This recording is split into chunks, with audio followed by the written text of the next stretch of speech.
Bien, aunque por así decirlo he cogido un ejemplo fácil, en el sentido que la ubicación era Madrid, para evitarme el problema de cargas sísmicas, pero un aspecto que creo que es interesante reseñar y que tiene alguna particularidad en la que podemos caer y nos puede meter un error importante es en el caso del análisis modal necesario para realizar lo que es en combinación con el método de espectro sísmico de respuesta.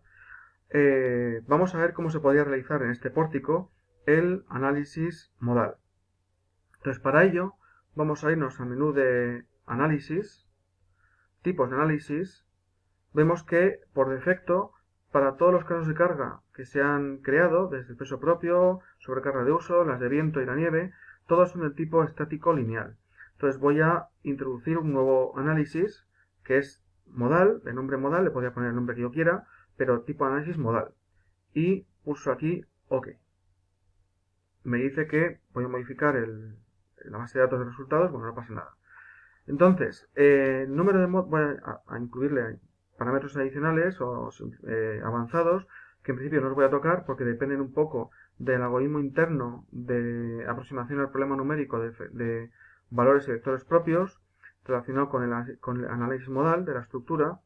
Pero, por ejemplo, aquí, en principio, lo que viene recomendado en algunos vídeos es que sería interesante que en modelos que tienen un número reducido de nudos, que la matriz de masas debería ser consistente. En cuanto a direcciones activas de masa, vamos a considerar las tres. Esto, ya digo, está incluida la I, aunque a pesar de que el modelo es plano. Y tenemos un apartado importante aquí, eh, muy crítico, que es este que pone Disregard Density. En principio, así a grosso modo está desactivado y podríamos pensar, pues sea lo correcto, que no tenga en cuenta la densidad.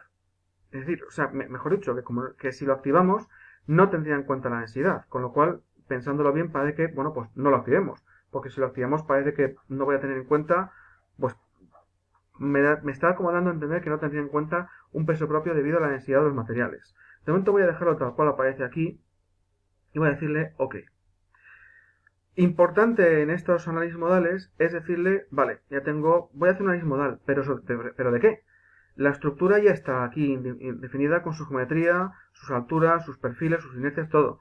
Pero es importante en un análisis modal no perder de vista que es tan importante tanto la geometría, materiales, secciones, inercias y todo eso, como la distribución de masas. Entonces tenemos que ir a la pestaña que aparece aquí, Load to Mass Conversion. Entonces vamos a convertir las cargas a masas. Entonces, vamos a coger el caso 1, deadload 1, lo incorporamos aquí con este icono, close, y este caso 1, que es el peso propio, obviamente participa con el 100%, y le damos aquí añadir.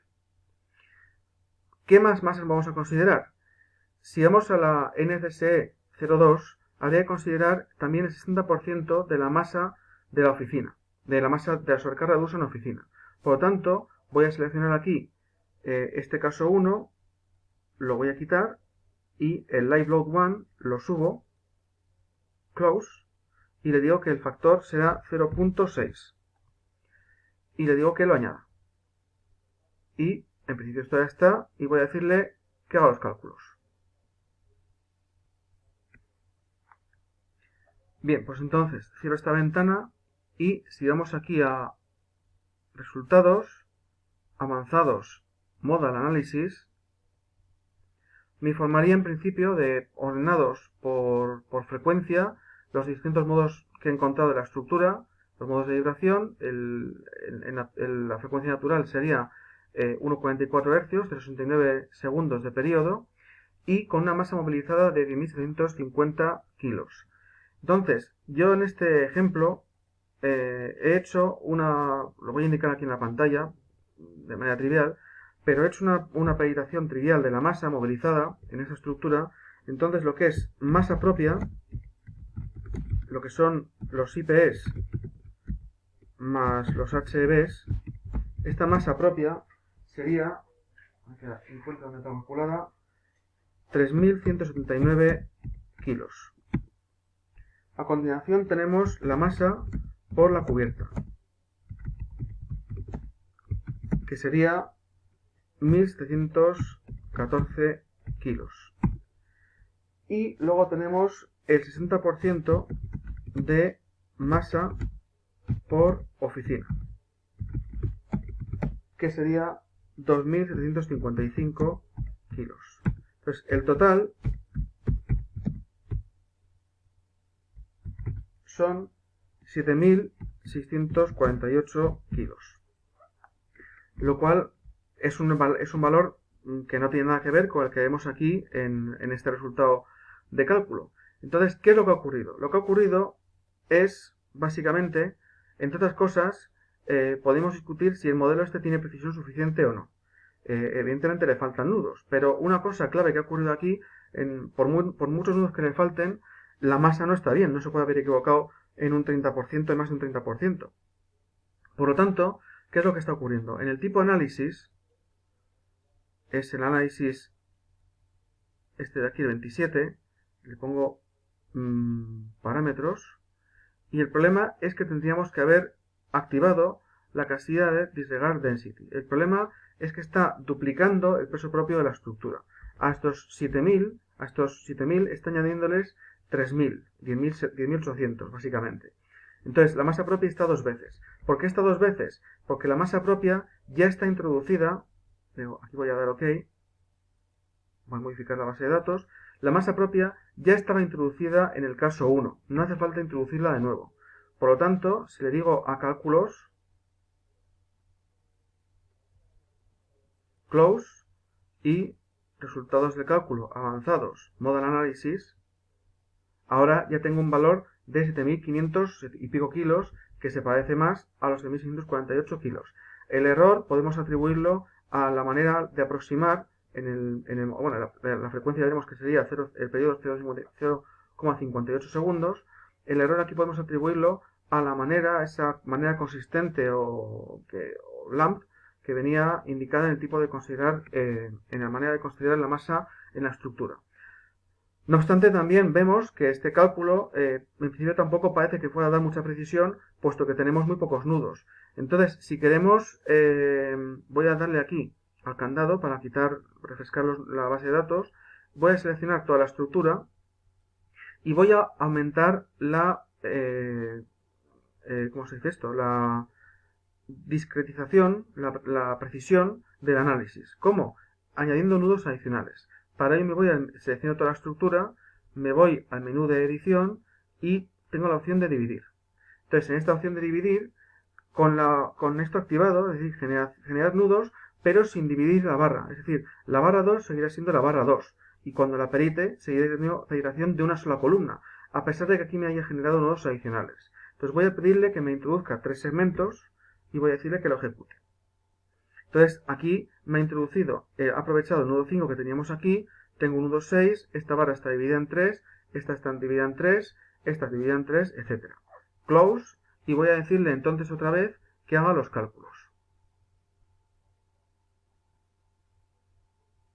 Y si voy a los resultados avanzados, Modal Analysis, vemos que esto se ha refinado a 0,59. Ha habido un cambio de un 2% más o menos. Entonces tendríamos 0,59 segundos. Esto lo que puedo hacer es, de manera por comprobarlo independientemente, yo lo que he comprobado ha sido con un modelo en SAP 2000, he creado este modelo,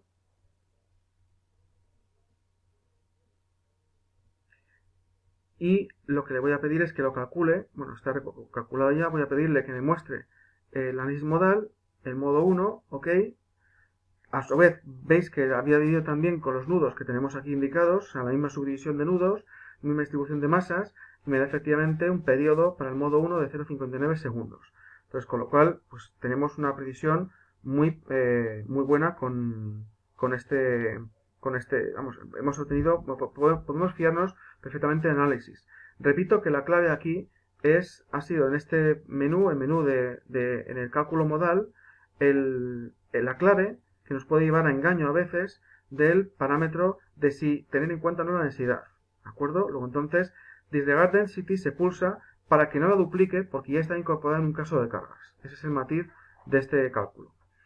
Bien, antes de despedir este primer ejemplo, lo que sí que voy a aprovechar es para aquí en Internet, si activamos, por ejemplo, una nueva pestaña en YouTube, me parece interesante recalcar este canal de un ingeniero, Carlos Villarroel, sudamericano, que tiene un canal en el cual los vídeos que podéis saber, digamos, es lo mejor de lo mejorcito y además bien hecho, a conciencia, que podéis encontrar para más información de uso del robot por internet, en castellano además, y entonces tiene un montón de vídeos ordenados categóricamente de menor a mayor complejidad y además muchos de ellos centrados en el hormigón armado, que será un poco el siguiente ejemplo que voy a hacer yo, pero bueno, como introducción y para que sepáis un poco de bibliografía a la que recurrir para el manejo y profesionalizaros y profundizar en el manejo de este software, pues ya digo, yo recomiendo encarecidamente este canal. No es el único, pero me parece que por su profundidad y por su cantidad de vídeos es de lo mejor que hay.